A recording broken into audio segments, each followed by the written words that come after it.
Is it visible, madam? Yes. Yeah. So quickly, I'll run through the part of anti-VEGF. Now, why is this question? Because this has already been asked in the exam. You can see here what are the various types of anti-VEGF agents available, what are their pharmacological features, their role, their complication, and what is VEGF trap. This has been asked very recently in the recent papers. So whenever a question is asked like this, you always have to make your points like this, like what's the role of VEGF, type of anti-VEGF, classification, important, indication, modes, complication. Then you can answer that question very clearly. If it's a 10 marks or 20 marks question, it's always better if you write it in this way so that you will not miss the point here and there. Now, whatever might be the cause of the anti-VEGF, it acts mainly on the triad, three important things. One is against the angiogenesis, against the mitogenesis, against the permeability. So these three important, and what are my slides I have done is what you can put it in your exams and you can write it. So what is the role of VEGF? You should all know it's the primary driver for angiogenesis, like it inhibits apoptosis, cell growth, survival of the newly formed vessels. It includes mainly the VEGF-A. I'll be stressing only on the VEGF-A because it's the key regulator for angiogenesis. Now, if you mention what are the types of VEGF-A, it's always good. It's a bonus mark. You have VEGF 121, you have 165, 189, and 206. So what are the different anti-VEGFs available? Pigatinib sodium was the first one which was available. Then came ranibizumab, bevacizumab, aflibercept, brolucizumab. So a little bit of bonus if you answer a newer drugs which are in the pipeline. So how to classify? Just draw a simple diagram like this, a line like this. The one which is inside is intracellular, extracellular. So basically, majority of these like bevacizumab, ranibizumab, or the aflibercept, how do they act? By neutralizing activity. That means these are the free-floating VEGF-As which are in the extracellular space, and these they try to attract with the VEGF-A and then neutralize so that there will be no VEGF-A to sit on its receptor. So that is the first part. So majority of these drugs, they act on neutralizing effect. The second part is when they act on the receptor. So that is where it comes is the interference with the VEGF receptor activity. That is when the VEGF already comes and sits on its receptor, then it gets activated, the tyrosine kinase signaling starts. So what are the drugs which can stop at this level is vatinib and pazopanib, which are still under trial, but it's very important to mention it. Once the tyrosine kinase signaling happens, then what happens? The vasopermeability starts, the proliferation starts, the survival, migration, ultimately leading to angiogenesis. So these are the important parts, and this is how you have to classify. One is a neutralizing activity. The second one is interference with the VEGF receptor. And third one is the degradation of mRNA. Like if already present, then how we can degrade it so that the further VEGF production doesn't happen at all. So the pigatinib is the first, which of historical importance now, but it's very important to know because it was the first anti-angiogenic agent. So it's a dual mechanism. It acts on anti-angiogenesis and anti-permeability. Then we have bevacizumab. It's a recombinant humanized monoclonal antibody, which it's a full length. So it can attack most of the isoforms of VEGF, but most importantly, it's always better if you mention it's off-label used in ophthalmology. Then we have the ranibizumab, that is the monoclonal antibody. It's just a Fab fragment. So just if you mention it's a monoclonal antibody Fab fragment, that is good enough. It was approved in 2006. It's important. Some examiners are keen to ask when was it approved. It was mainly approved for neovascular AMD. So whenever a question is asked on any of these anti-VEGF, make sure that you mention these. So please draw a light chain, a heavy chain. Then it is linked with the disulfide bridge. Okay. To that attaches this antibody Fab fragment. Just three things: light chain, heavy chain, disulfide bond, and then a Fab fragment. This itself will fetch you a good marks. So it's basically produced using recombinant DNA technology in E. coli. So further for your understanding and not to mention it, see how they usually do these anti-VEGF. The light chain is taken, the heavy chain is taken. Okay, this is put in the gene of interest. Say any vector, like I just mentioned, like E. coli or any vector, AAV vector, whatever vector it is.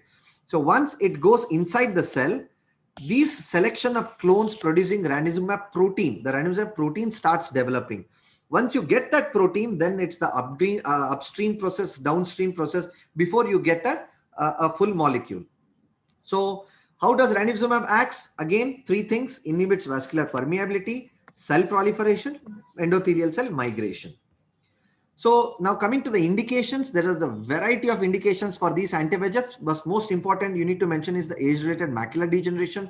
You can put n number so that you will get good marks. It can be a juxtafoveal, subfoveal, recurrent CNVM, myopic CNVM, idiopathic CNVM, inflammatory, PCV, refractive macular edema due to vein occlusion, pseudophakic macular edema. In case of diabetic macular edema, that is the CSME. Can mention it in case of idiopathic perifoveal telangiectasia complicated with CNVM, radiation retinopathy affecting the macula, choroidal mets, in case of ROP as well, Coates disease, VHL disease. Now people are using it in CSR as well. So these are the various other added indications apart from the main indications which I described in the previous slide. So they have started in glaucoma and cornea as well. So mode of delivery is again important. The most important mode of delivery we need to know is the intravitreal. And other thing we need to mention is the episcleral hydrogel implant, that is the sustained drug delivery. Now, few examiners are very keen to ask whether it can be given intravenous or not. Yes, this is the trial called as the SANA trial, where they try to inject systemic Avastin in cases of neovascular AMD. Again, it's of historical importance, but it's definitely good to know. If you answer this, the examiner will be more happy when he asks this question. So what are the doses? Lucentis is 0.5 milligram. So always remember, it will always be in 0.05 ml only. So anything happens, it has to happen within this dosage. So the ranibizumab is 0.5 milligram. Avastin is done in 1.25 milligram. Complications, again, you can make a list of complications for these, but important to mention, you should not forget mentioning the endophthalmitis, intraocular inflammation. It can cause rhegmatogenous retinal detachment, vitreous hemorrhage, persistent floaters, raised IOP, RP tear or rift. Okay, so bevacizumab, as I said, it's again an advanced, which I said the third type of classification, that is when you inactivate the messenger RNA so that it prevents the production of gene products, that is inhibit the production of the protein, that is the VEGF protein itself. But what are the limitations? It can affect only the futuristic protein products, but what to the VEGF which are already there in the body? So still the trial is going on this. So again, answering the question which was asked about the VEGF trap, it's a fusion protein, right? So VEGF R1, R2 with a FC fragment of IgG. See, this is R1, R2, FC fragment of IgG. So these are the very simple diagrams which can be drawn in the exam. So why are these called as VEGF trap? Because the VEGF thinks, okay, this is my own receptor. Oh, this is R1, this is R2. This is my own receptor. Let me go and sit on that. Ultimately, it gets trapped. That's why it is named as VEGF trap. It's also called as the decoy receptors. That is, R1 and R2 are the decoy receptors. Just an example for you people to remember. What is this? Decoy Air Force One. We do not know where is Joe Biden sitting here, whether in this plane or this plane. So it's also called as the decoy receptors. So what are the indications? Again, DME, CNVM, vascular occlusions, which has been approved. Intravitreal dosage, its trade name is called as the Eylea, which is 2 milligram. Again, what I mentioned, everything has to be in 0.05 ml. So studies, if they ask about the VEGF trap, because they have already asked in that question, so I'm just mentioning that it's important for you in CNVM, you need to know a little bit about view 1, view 2 studies. Vascular occlusions, need to know about Galileo and Copernicus. When DME, then Vivid and Vista. So these are the 3 important studies which you need to know when the question is asked on VEGF trap. Now, a little bit about newer, longer anti-VEGF is the brolucizumab. That's the most clinically advanced single chain antibody Fab fragment, which has 2 FC domain. Okay. So what is important you need to mention here, it's the lowest molecular of all the anti-VEGFs available, and relatively number of molecules per injection is higher as compared to this. So they claim that it's a slightly higher potent as compared to the other anti-VEGFs. So what are the trials for this? Hawk and Harrier. I'll not go into the detail, but they have explained that it's a superior reduction in central subfoveal thickness. Fewer patients had IRF and SRF as compared to the aflibercept. So something new you need to know is the ranibizumab port delivery system, which is yet to come. It's just like a fuel tank. You just have your full tank and then go for a long drive, something like this. So they are looking into if this can act for at least 6 months. So that's the ranibizumab port delivery system, which is also called as RPDS. So what's the knock on the door? Last 2 slides. It's abicipar pegol, that is a designed ankyrin repeat protein. Then we have faricimab, that's by the Genentech, which is nothing but it's a neutralizing angiopoietin 2. And then Combercept, that is a Chinese molecule which bind to the VEGF-A and VEGF-B as well as placental growth factor. It is approved as of now in China. So squalane lactate, I have been hearing it right from my undergraduation days. It's like a topical anti-VEGF agent, which they're trying to do it, but it's not successful. Another thing they're trying is the aflibercept hydrogel depot. It's similar, the 6 months delivery for the aflibercept. So last slide about biologics or biosimilar, when they ask, please just remember what is important here is a biosimilar is nothing but a biologic that is highly similar to the reference product with no clinically meaningful difference in terms of safety, purity, and potency. Like if you have a Mona Lisa painting, how similar you make the second Mona Lisa painting is just about biologics. That is the biosimilar. It's now booming up because of our Honorable Prime Minister trying to make more and more about the generic drugs. See, it has to match the peptide mapping, the CD spectra, the fluorescence spectra, what we call is the secondary structure, tertiary structure. It has to match the potency and the purity. Purity, like it has to undergo the cation exchange, HPCl, that is high performance liquid. So these are all the various things. So it has to be as similar to that of the innovator drug. That itself is the biosimilar. Okay. So the few examples, you have bevacizumab as Zybev, we have biosimilar ranibizumab, and that's it. I'll not go into the details of it. Thank you very much for the patient listening. Thank you, Srinivas. That was a brilliant talk. And as an anterior segment surgeon, I was really lashed onto every slide of yours. Very, very interesting and useful. Maybe this is not a postgraduate PG related question, but more for my information. When would you think of sending it to the glaucoma surgeon or the IOP RISE with these? Would it be with just one odd injection, or would it be with multiple injections you would consider?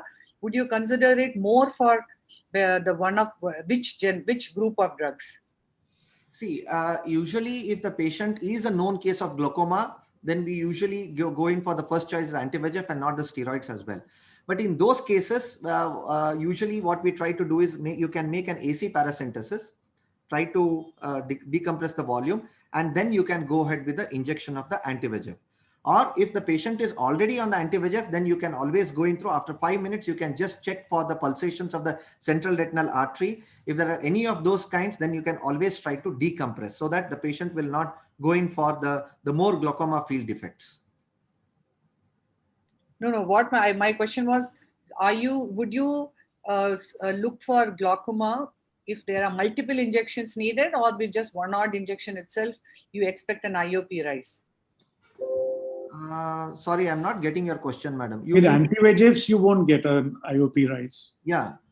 It's only with steroids you have a problem of...